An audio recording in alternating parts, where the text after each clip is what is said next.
You know what happened? I found out that if you ask Siri, like, ready? Josh. Open the pod bay doors. Without your space helmet, Daddy, you're going to find this rather breathtaking. Yes, Siri. Wait, what? What did I just... So, you know, it's open the pod bay doors. And Hal 2000 says, I'm afraid I can't let you do that. I just got caught up by the daddy part. Yeah. So... Doug has a problem. Nah. You got that on camera, right? Did you watch Oh, no!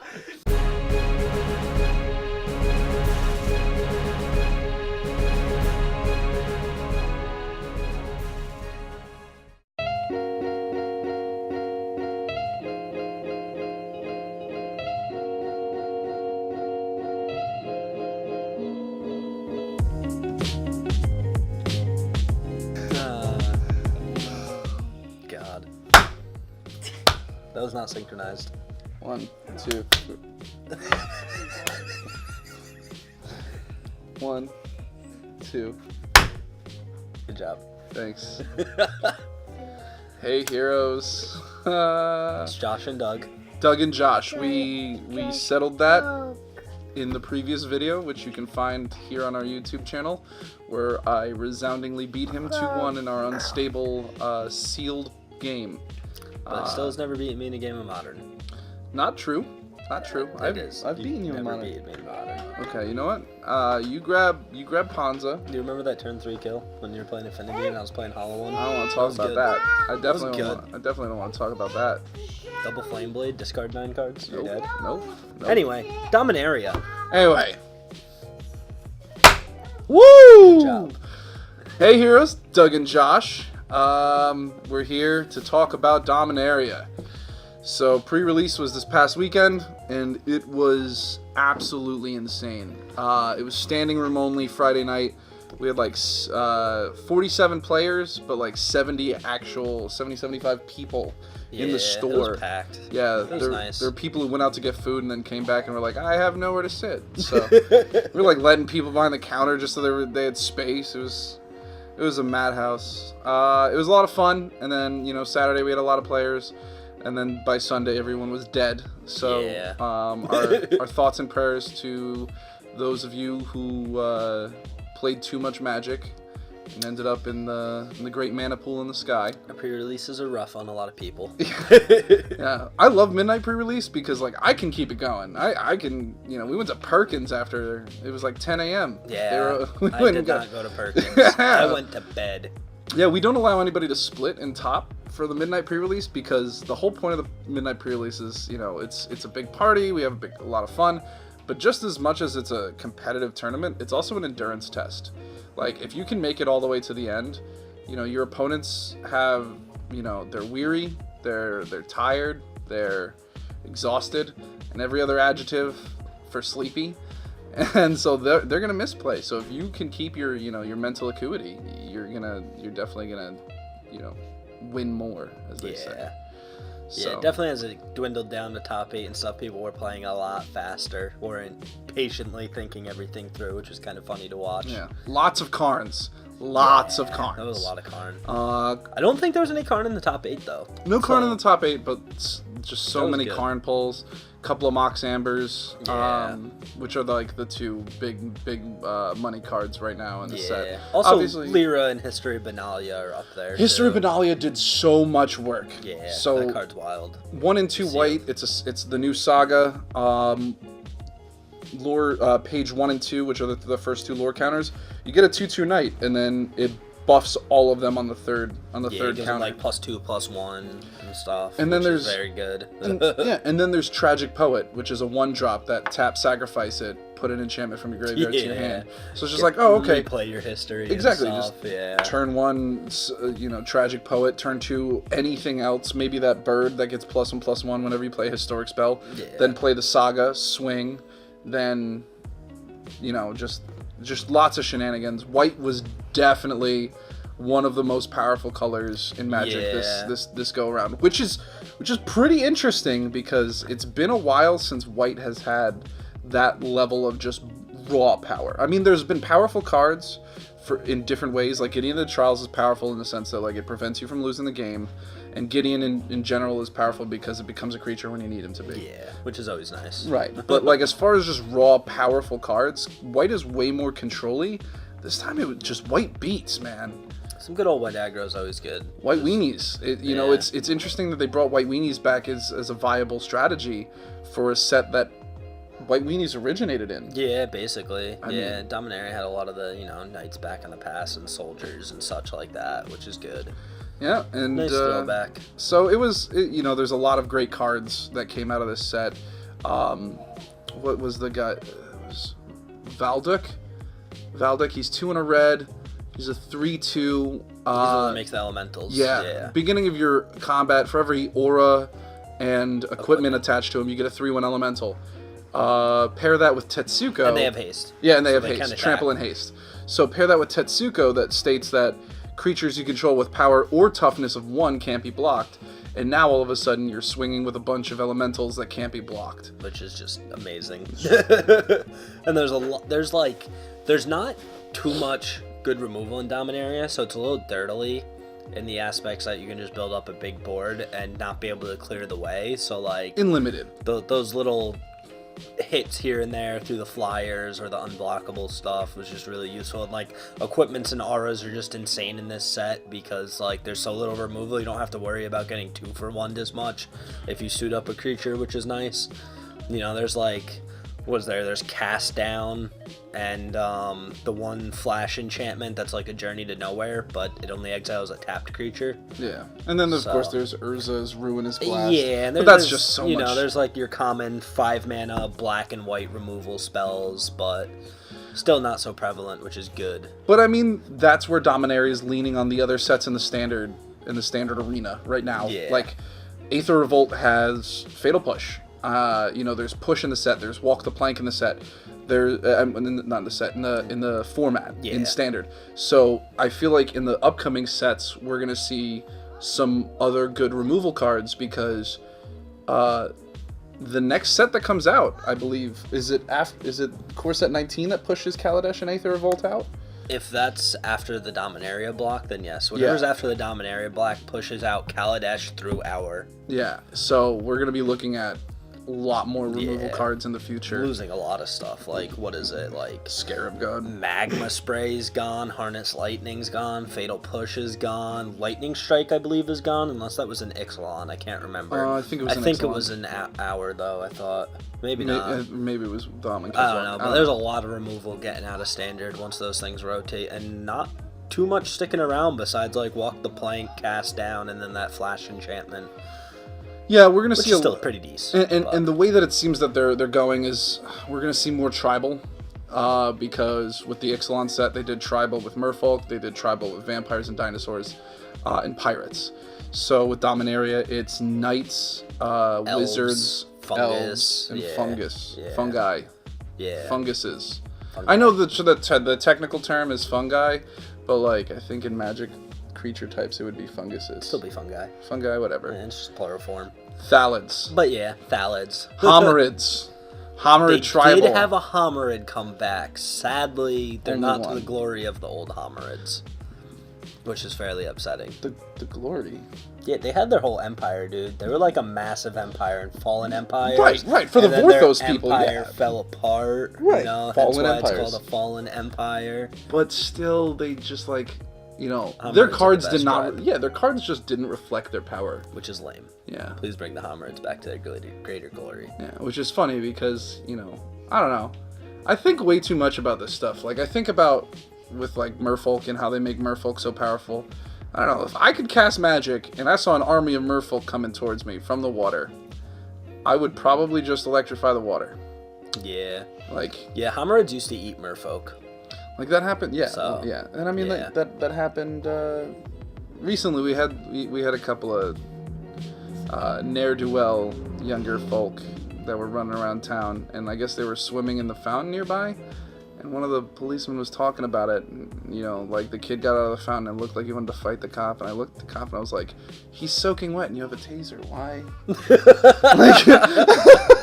Why would you pick a fight with a man who has an implement that can kill you and an implement that can kill you? I don't. But anyway, back to Dominaria. I like that they brought the flavor of Dominaria back, and Me too. the soul, very well. like the soul of Kamigawa, is there. I'm a big Kamigawa fan. A lot of people know that about me, and they hate it because Kamigawa was awful.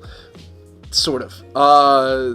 It was bad mechanics. There were a lot of bad mechanics, like Soul Shift and Epic, but I liked the idea that there were so many legendary creatures. You know, the whole idea of Magic the Gathering is, you know, you are entering a world with all of these magical creatures and all of these magical beings and powerful people. And Dominaria has so much history, has just so many stories, and it's told in all the sagas. You know, if you look at all the sagas, all of their art represents exactly what went on, and all of those sagas are representatory of entire sets from the history of Magic. Yes. So the Mirari Conjecture is back during the Odyssey block. There's the Antiquities War, which is obviously during Antiquities. The Fall of the Thran, which is ABU. Phyrexian Scriptures was like Apocalypse and such. I The believe, Nemesis block, or yeah. Nemesis, yeah. Well, Nemesis and Apocalypse are in the same block. Yeah, I just know it has the Apocalypse mask on it. And, you know, but they left out things that weren't on Dominaria, like Mercadian Masks, because that was in Mercadia. They left out a bunch of other stuff. But anyway, there's the Mana Source does a really great YouTube series where you can catch up on all of the lore of Dominaria. Which is amazing. Wedge basically reads all the books and does a TLDR on it, which was it's how I caught up on the lore. And you know, it's a lot of fun to look into it and to really get an idea of the flavor of the cards that you're going to be looking at. Power level wise, Dominaria was nuts. I think it's a different kind of power level than the previous sets, because like Ixalan and Hour and Amonkhet and such were very fast limited formats, whereas from what I've seen watching online and reading a lot of stuff about Dominaria, apparently it's very slow, and like people are actually choosing to play on the draw, so they have the extra card advantage versus being on the play like you would traditionally do, just because like you'll see more cards quicker if you're on the draw. That, and you know, and you can plan around what your opponent is doing more carefully that way, and where to chip in for damage and such, which is good. Right, and there weren't a lot of turn 1 threats. Yeah. There were a lot of turn 1 threats in previous sets, not so much here. That doesn't mean that there weren't threats, they're just bigger bombs. Yeah, I think the set has a lot of synergy with other stuff that's out right now, but like in its own limited format, it's a little dirtily, which is a good thing. I love those kind of formats. I don't like fast aggro and draft or sealed or anything, so I much prefer a mid-range game. Yeah. I play fast at least decks. when playing draft. Right, yeah. I play fast decks, but I like a mid-range game. Yeah. But they did an interesting thing with how they went about building the set, because they definitely planned it for more than just it existing in a vacuum. Yeah, no doubt. Like there's a 4-drop 7/7 with trample. I forget what his name is. 4-drop 7/7 with trample comes into play tapped. Only untaps. Traxos, yeah. Only untaps when you play a historic spell. Now, remember, historic spells are artifacts, legendaries, or sagas. It's in a standard format where they reprinted Ornithopter. So I play Traxos, pass to you. I'm like, oh, okay, cool, nice tapped creature. Alright, my turn, main phase, Ornithopter, swing 7. And it's just, it's gonna be gross. And it's convenient that they decided they wanted to release Brawl. Yeah. They announced Brawl right before Dominaria comes out, which... The very legendary focused set. Yeah. There's a lot of people here that are actually buying entire boxes of boosters, and they're keeping them sealed until they get everybody together, and they're going to do a sealed Brawl Yes. using only Dominaria cards. So just whatever they pull from their box is what they're going to make a deck out of for Brawl. Yeah, so... Which is pretty interesting. I think it's a good idea. It'll be neat to see what they come up with, and just like the Dominaria boxes, hopefully it works, that they're able to build successful decks out of it, which I imagine with an entire box building a 60-card deck would Super be viable with all the multicolored legends there are and such. Probably can't pull off monocolored, but hey. Definitely not colorless. Yeah. pretty bad set for colorless commanders, except Yeah. for Karn. So as Especially a reminder, since there's no basic wastes. right. Which they said they would address hopefully soon, which is good. By soon, who knows if they mean 3 months when they drop the second part and reprint wastes or what. But dude, if the Eldrazi come to Dominaria, I don't think it would be the Eldrazi. It would just be from the Dominaria just being so brutally destroyed that there's some waste somewhere. yeah. You They know? should totally bring the Eldrazi to No, Dominaria. please don't. Oh my I'm tired of the Eldrazi. God, I'm never As much as I love what they did to Modern, I would appreciate no more Eldrazi. Meaning I hate what they did to Modern. Even though I love them. But as a reminder, what Brawl is Brawl is just like Commander. It's a multiplayer format game, and what it is you have a 60 card deck instead of a 100 card deck. It's still singleton, so you can only have one of any card except basic lands. And 60 cards, 30 life. One of the cards has to be your commander, which stays in the command zone. It's just like Commander other than that, and there's no commander damage. So Which is nice. And it's standard only. Yes. Standard cards only. Plus, the standard ban list is still in effect in Brawl. Right. So no Felidar Guardian, no Smuggler's Copter, no Reflector Mage, sadly. But I don't really like that, but I guess it works for the people that are playing standard, just so they don't have to worry about 2 separate ban lists. But, I mean, how many times, do you remember, like, it was before even, I think, Amonkhet. I was making jokes about how we should do standard Commander. Yeah. And then Wizards. Became a thing. Yeah, great minds think alike. Which is nice. So we're gonna try it out. I'm open to all formats. One more thing I wanted to talk about. I just gotta find it on here. We're always open for new formats. We're gonna try Brawl out, and if people don't like it, then eventually it'll die out. Magic is an ebb and flow of formats. We had a tremendously large Commander community, and a lot of them slowly petered off or moved to Modern, and so we shifted, and now we have an incredibly large Modern community. Yes. And we've brought in, and every time that we switch formats around, every time that we add more days, we get more players from other areas, Which is nice. Which gives also more input for what the next link on the chain is going to be. Yeah. So I think Dominaria has done a lot of things for Standard. I think it's also done a lot of things for Modern. Damping Sphere did not see a lot of play in the pre-release because It doesn't really affect anything in there, yeah. No, there was really no reason. Besides to trigger a historic thing. Other than that, there was no need. Yeah, exactly. Which, I mean, it's a 2-drop Or artifact. if you had an Antiquities War deck or whatever, but yeah. Also, Antiquities were... so I brewed a Joyra Weatherlight Captain deck, and her ability is whenever you cast a historic spell, draw a card. Historic spells again. Artifacts, Legendary Sagas. So there's 36 0-drop artifacts in the deck. and an Aetherflux Reservoir. And an Aetherflux and a Krark Clan. And on the suggestion of Ant, the Antiquities War, because on the third one, all of my artifacts become 5/5 creatures. Yes. So I play 30 0-drops, I draw half my deck, and now I have 35 5s on the board. Which is very nice. And that's game. That's game right there. But then, of course, paradoxical outcome, I'll return all 30 of these things to my hand, draw 30 cards, play 30 cards, draw 30 cards. It's just, it's how to deck yourself .deck. Basically. And so it's just that idea there. I saw Joyra by the Light Captain and was immediately like, I need to build this as a commander, and I like that's doing something to the commander community. Maybe it'll revitalize it.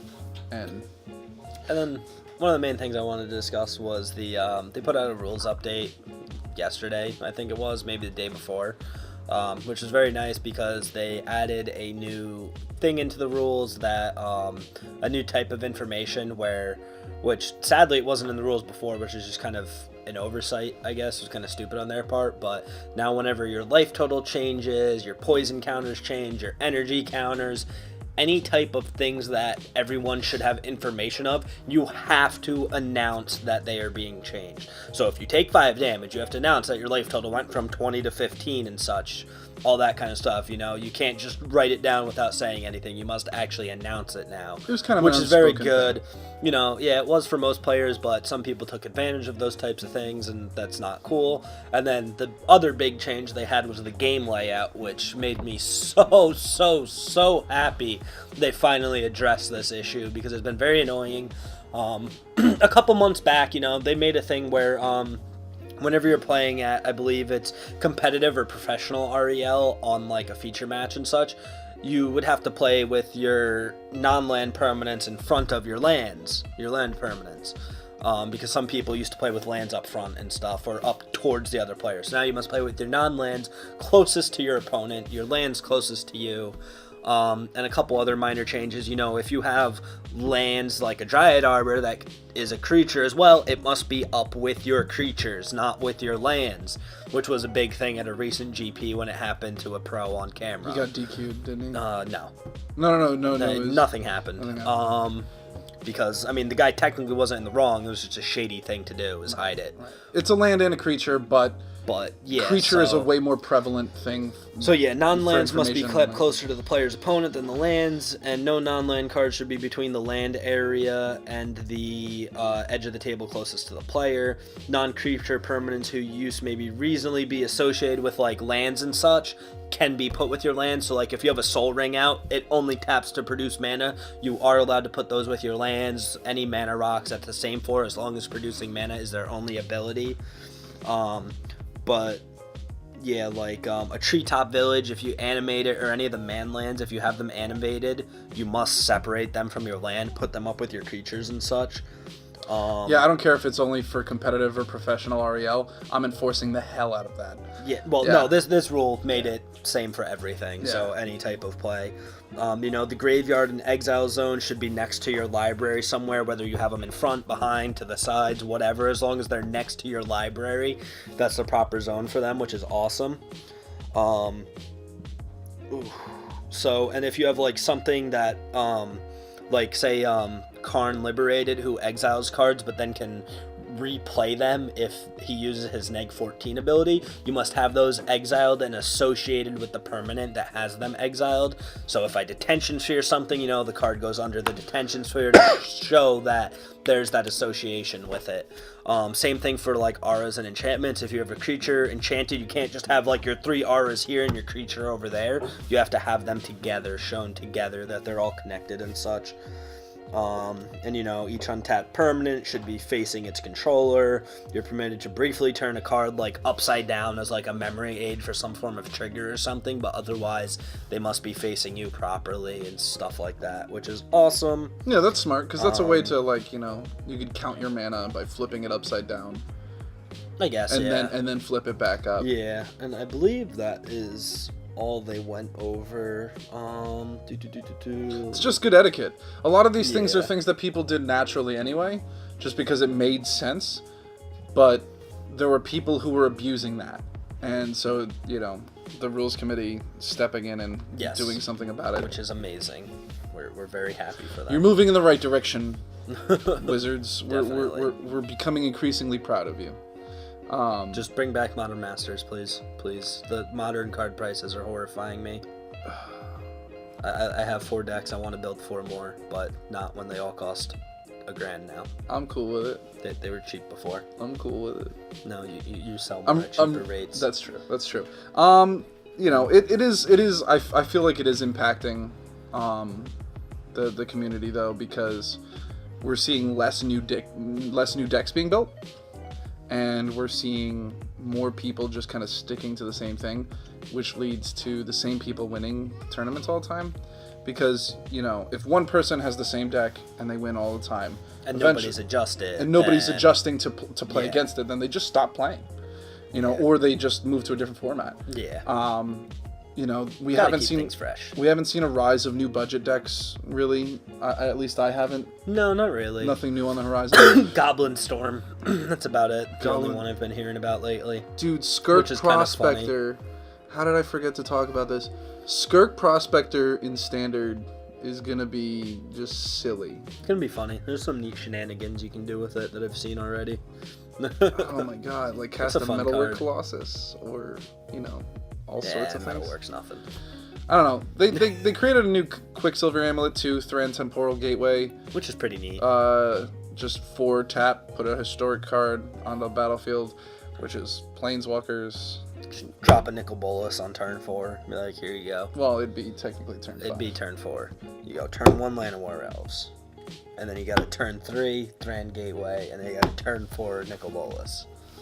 That's fair. That's just like you're stretching. Then your colors are. Well, I guess you could like run bombs. You and just be like a not play their green ramp colors. deck, and yeah. Oh my god, that's. Yeah, my brain just went to the think tank. We're gonna have to build that. So let us know in the comments what you thought about Dominaria, what you think is coming next. We'll be back with any spoilers or any speculation. Yeah.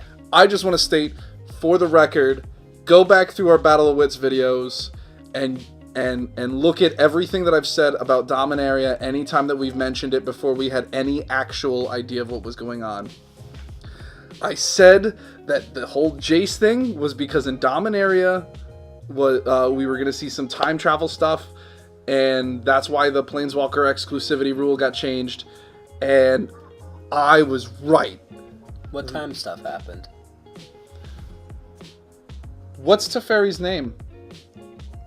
Besides the Hero Dominaria one. I don't know. The other Teferi, the one from the Planeswalker deck. It's Timebender. Oh, okay. The whole thing of Dominaria is going back in time with all of these time pockets. It is all of the outcome of Teferi's meddling with the time stream. Oh, yeah. Hell yeah. I was right. Thought that was pretty obvious. I mean, I'm no anyway. professor, Tolarian Academy. I'm no professor with my speculations, but happy I was right on the one point. I'll call it a win. Doug won. I even got the golf clap. I got the golf clap. Someone's got to clap for Oh you. yeah, I'm getting a standing ovation right now on YouTube. This we're gonna get a plaque for this YouTube video. I'm pretty sure Rico is just like laughing at how silly you are. Do you want a plaque, Rico? You want to get a plaque? You want to get a YouTube plaque? We're gonna get a YouTube plaque for this. In fact, help us get a YouTube plaque. Share this with your friends. If we get a YouTube plaque, Comment, like, and subscribe. yeah. We'll give it away. No. We'll burn it on that. video. On video. I'm down. On YouTube. Yeah, on YouTube. No, Black Lotus. What? No, never. No. All right. No. Maybe. All right. I'm on my phone now. If we make $50,000 off this video, I will buy a Black Lotus and burn it. We're out. Fight me. 3436 Front Street, Port Jervis, New York, Haven for Heroes. We'll see you next time. I'm gonna take a nap.